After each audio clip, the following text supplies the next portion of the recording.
The number one lesson I could offer you where your work is concerned is this: become so skilled, so vigilant, so flat out fantastic at what you do that your talent cannot be dismissed. You know, when I was a kid, I thought I was going to be a social worker or a teacher or somehow be in an environment where I would be connected and speaking to people to honor that calling. I had no idea that God could dream this big dream of a television life for myself. But everybody has a calling, and your real job in life is to figure out as soon as possible what that is, who you were meant to be, and begin to honor that in the best way possible for yourself. We have seen over the years on the Oprah show so many people who've been able to rise to success in their life, and only able to rise to success because they answered the call.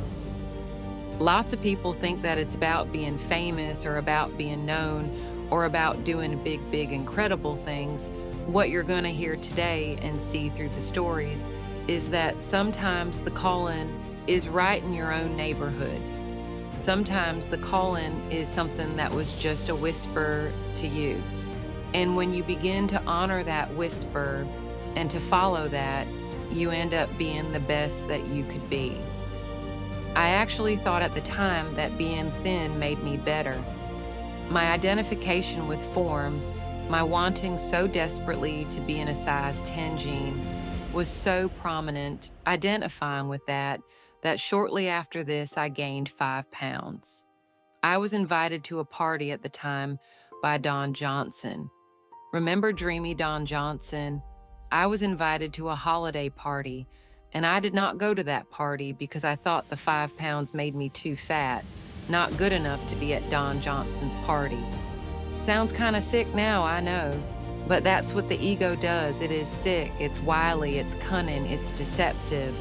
It's an imposter imposing on the real you, making you often think that you're something that you're not. You're not the shape of your body, you're not your status, you're not your position in life. You're not the car you drive, no matter how fancy it is. You're not your house or your square footage. For all of you watching right now, here's another way to better understand ego, what I'm talking about. Eckhart taught me this. Everybody try this from home or wherever you are right now. Close your eyes and notice what you're thinking. Notice your thoughts. Now, who is thinking those thoughts? Can you notice that there is a space where you are observing the thoughts and where you are aware of the thoughts that you are observing? Eckhart says you are that awareness disguised as a person. And when I got that, I understood the difference between my true self and my ego self. Over the years, we've heard invaluable information that in a moment of danger could be life-saving. Nothing I heard made a greater impression on me than back in 1991, I think. We were beginning our 5th season, and a man named Sanford Strong came on and shared this. Never forgot it. Rule number 1, and frankly, it's probably, in my opinion, the most important. Never allow them to take you somewhere else. Never. If everyone in this room and everyone watching this program has never drawn the line and made a decision on crime protection, you better make it. When they decide to move you from crime scene number 1 to crime scene number 2, because at crime scene number 2, it's going to be isolated. You won't choose it. You'll be the focus of the crime. I think what was so interesting about that piece of advice is at the time that we all heard that, we had been trained as women, people especially, to believe that you just do whatever they say. Whatever they say, go along with it. And what's important for those of you who are watching right now, and those of you who are on the internet with us right now to know, is that it's all about using your gut in the moment. And people who've survived horrific circumstances talk about listening to that intuition, and every move being made calculated on listening to what your gut says. What the experts now say is, do not allow yourself to be taken to the second location, because anybody who is trying to harm you wants to get you to an isolated place where they can do that without other people seeing or knowing it. So in that moment of making the decision, oh, you're going to shoot me. If you're going to shoot me, you have to shoot me now. rather than shoot me in isolation where nobody can see you. Whenever somebody has said something that made the little hairs on my arms or neck stand up, I know that if that's happening to me, that's also happening to somebody else too. The way to make movies is to do stuff that you love. Because, for 25 years I worked on the Oprah show, and Stedman will tell you that there were nights that I came home and I almost, it's hard to even take off my clothes because I knew I was going to be getting up 4 hours later. But I never really felt exhausted. I felt exhausted, but I never felt depleted.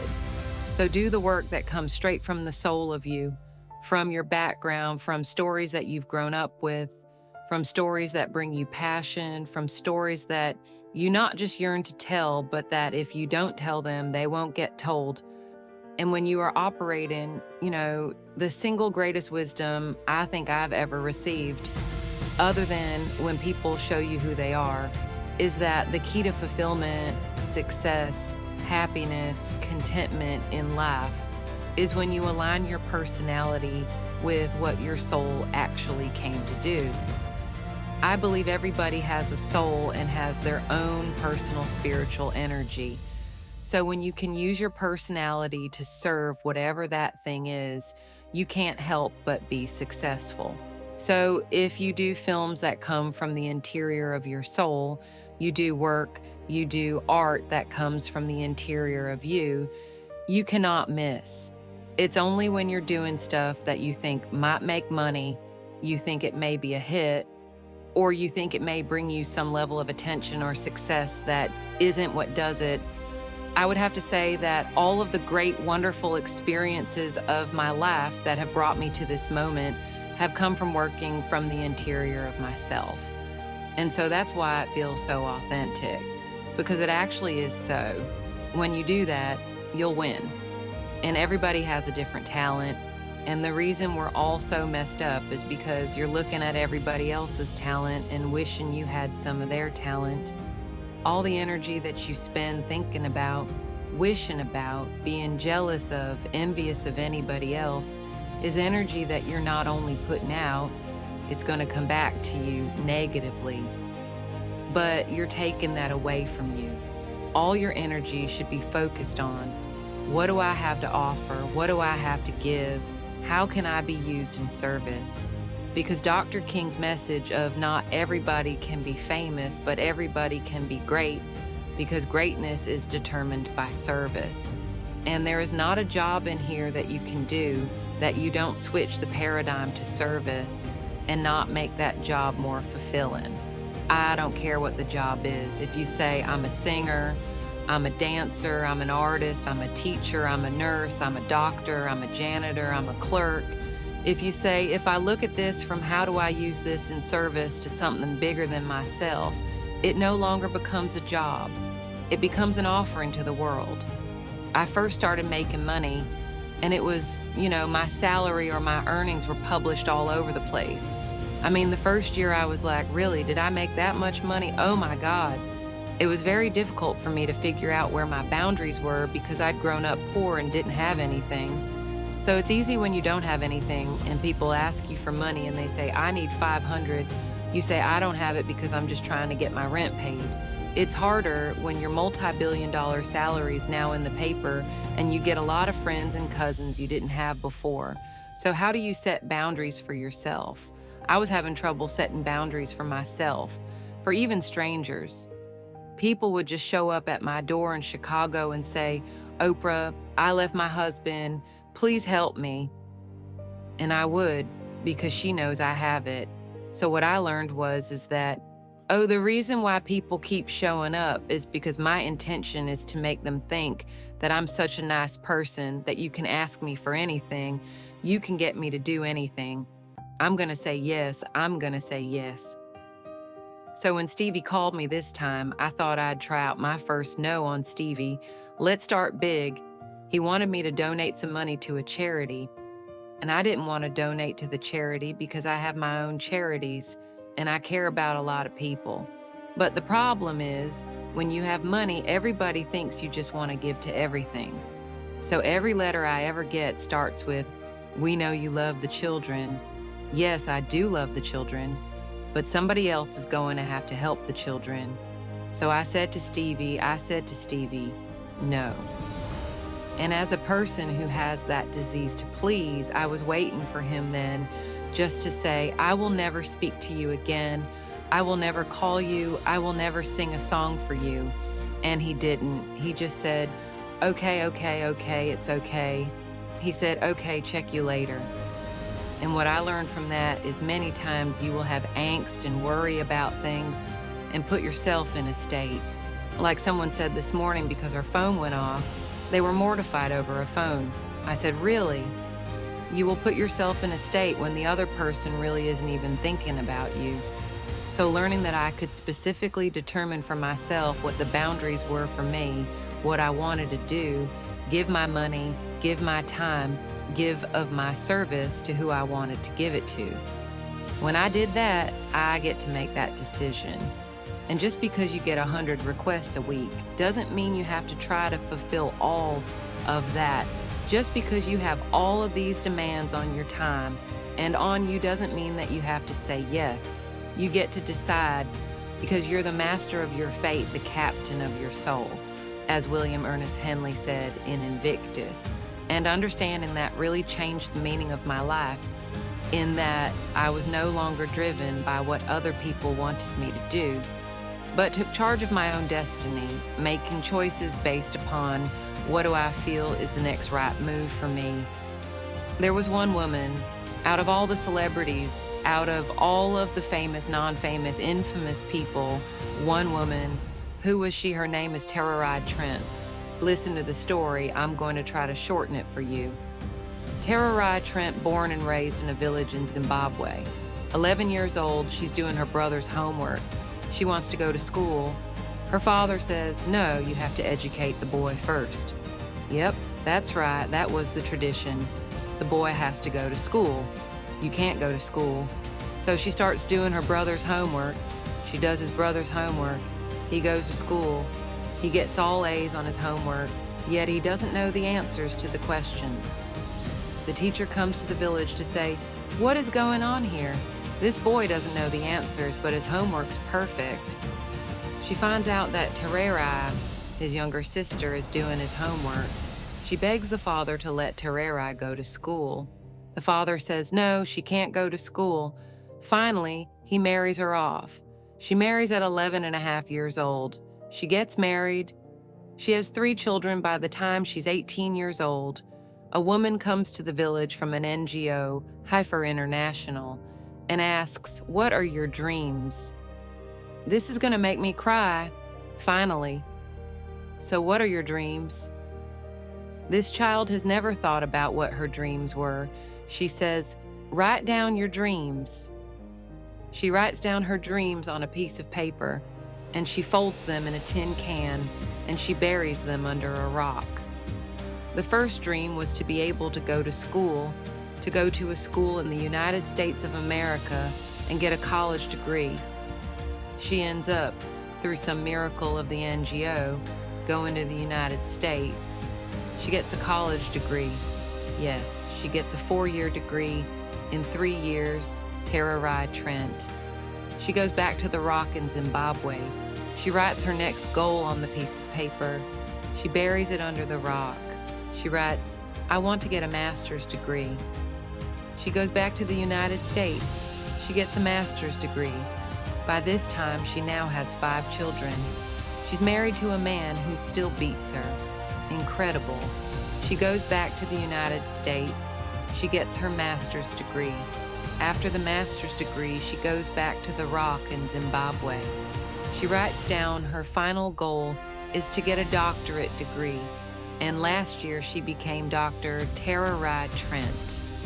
Where did you find her? Where did I find it? I found her in Nicholas Kristof's book called Something the Sky.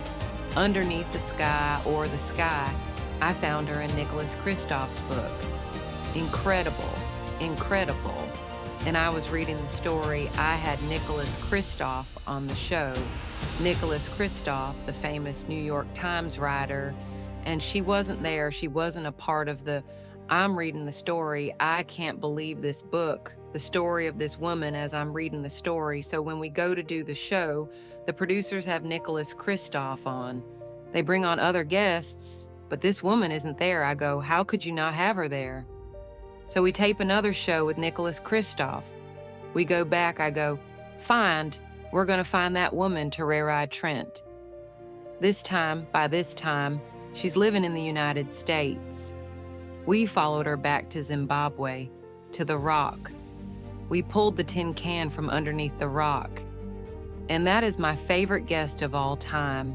And the worst, I don't have a worst. But the reason why and as I said this on my show, the reason why Terreri Trent is my favorite guest of all time is because she represents in that one story of the little girl in a village in Zimbabwe who had a dream and the heart and depth and discipline to pursue it. She represents everything I tried to say in every show in 25 years. She literally, through her life story, sums up the message that I was trying to give to every single one of my viewers. You can. You can keep trying. Don't give up. You have to believe. You have to believe.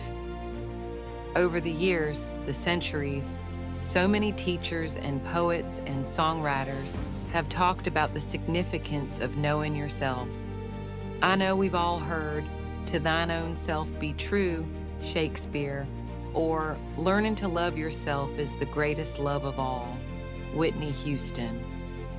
What I know for sure is that in all the talk about loving yourself, you can't begin to love yourself or even be true to yourself unless you know who you are, separate from your ego.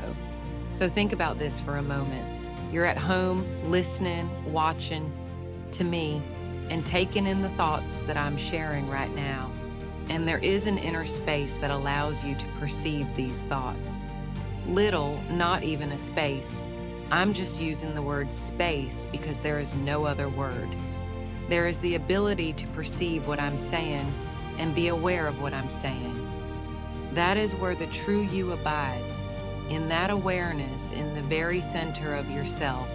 And when you stray from that center, you get lost and you make mistakes. I learned this the hard way. Your ego takes over. Everybody has an ego. I used to think the ego showed itself through someone being arrogant or stuck up or haughty, or the who does she think she is, prancing down a red carpet kind of thing. Well, I'm in show business, in the business of showing myself. So I'm aware that there's a lot of egotism involved in this business. And I always thought that I had my ego in check until I realized that it's not just the obvious. It's not always acting out or showing off. In 2008, I chose Eckhart Tolle's book, A New Earth, for my book club. And this book will change the way you view your life and the people around you and your world. Chapters 3 and 4 literally changed the way I saw myself and my ego. It changed for me what ego meant. And Tolle says that any identification with form, meaning any identification identifying with something that is not the center of yourself, possessions, material things, cars, titles, social status, or in my case, identifying with the deep desire to be thin. You will find true success and happiness if you have only one goal. There really is only one, and that is this: to fulfill the highest, most truthful expression of yourself as a human being. You want to max out your humanity by using your energy to lift yourself up, your family, and the people around you. Theologian Howard Thurman said it best. He said, "Don't ask yourself what the world needs. Ask yourself what makes you come alive, and then go do that, because what the world needs is people who have come alive." The world needs people like Michael Stolzenberg from Fort Lauderdale. When Michael was just 8 years old, Michael nearly died from a bacterial infection that cost him both of his hands and both of his feet. And in an instant, this vibrant little boy became a quadruple amputee, and his life was changed forever.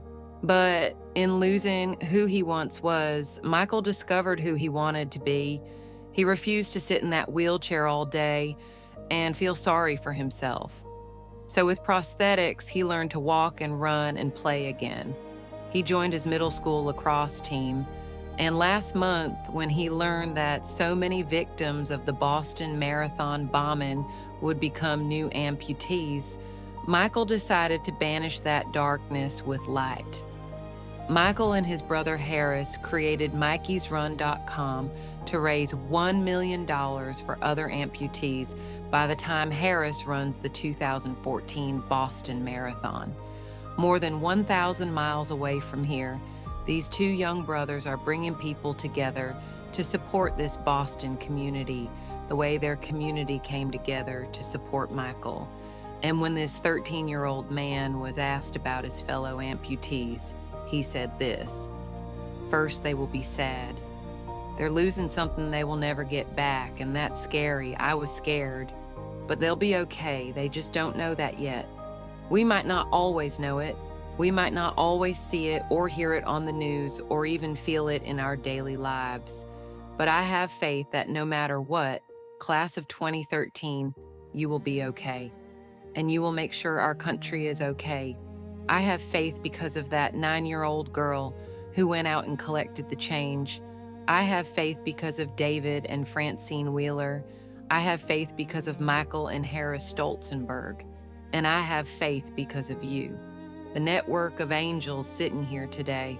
One of them, Khadijah Williams, who came to Harvard 4 years ago.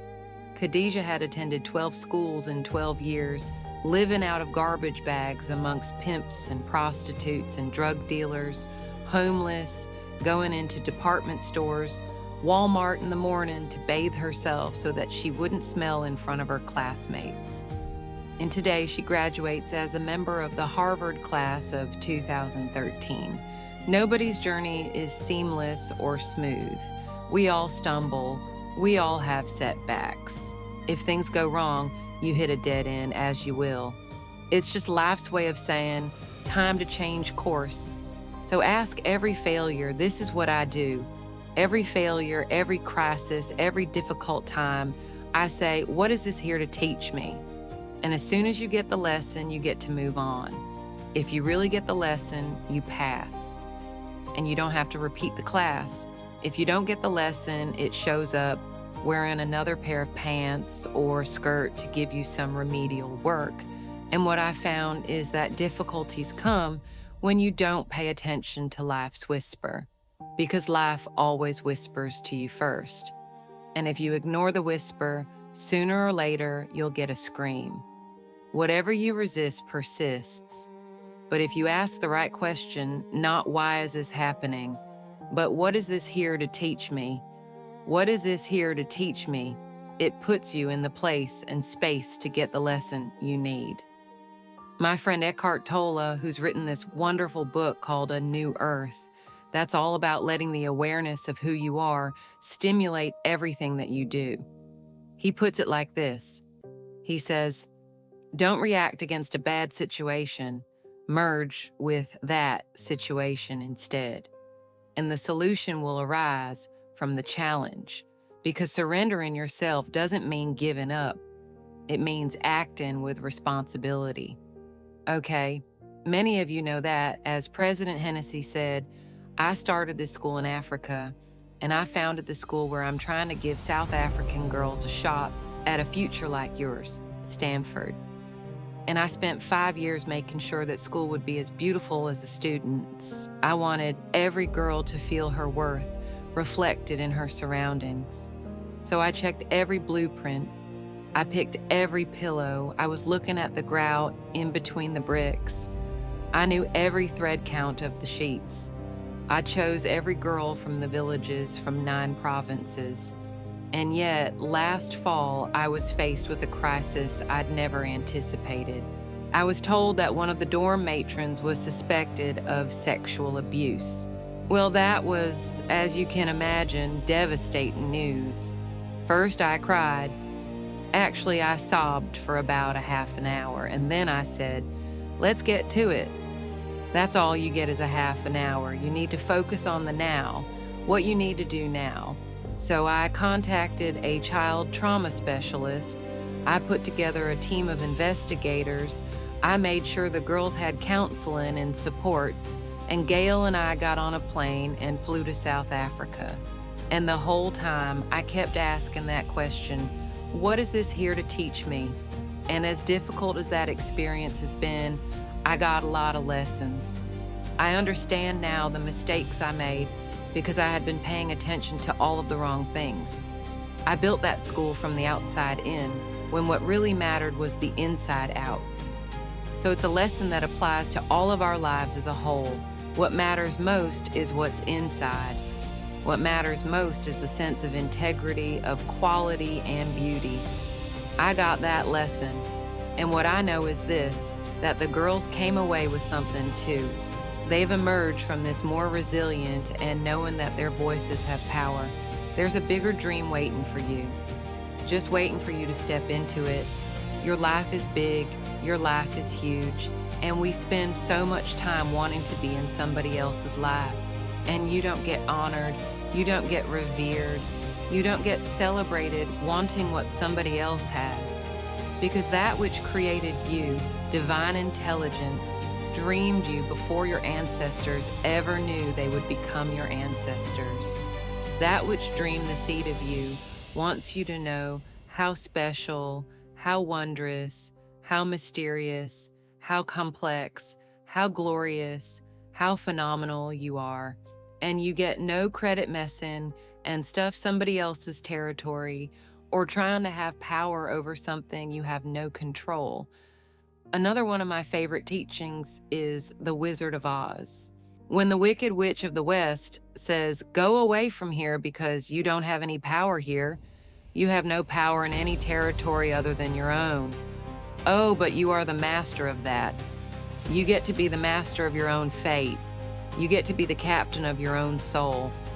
And if you just manage that, if you just took care of your territory, oh, the glorious, glorious, glorious, wondrous, wondrous opportunities and possibilities that are waiting for you." So the question is, what are you resisting? What are you pushing against? What are you not allowing? What are you blocking? Because you have this idea of who and what you're supposed to be, instead of leaning into the dream that's already been created and waiting for you. It's waiting for you.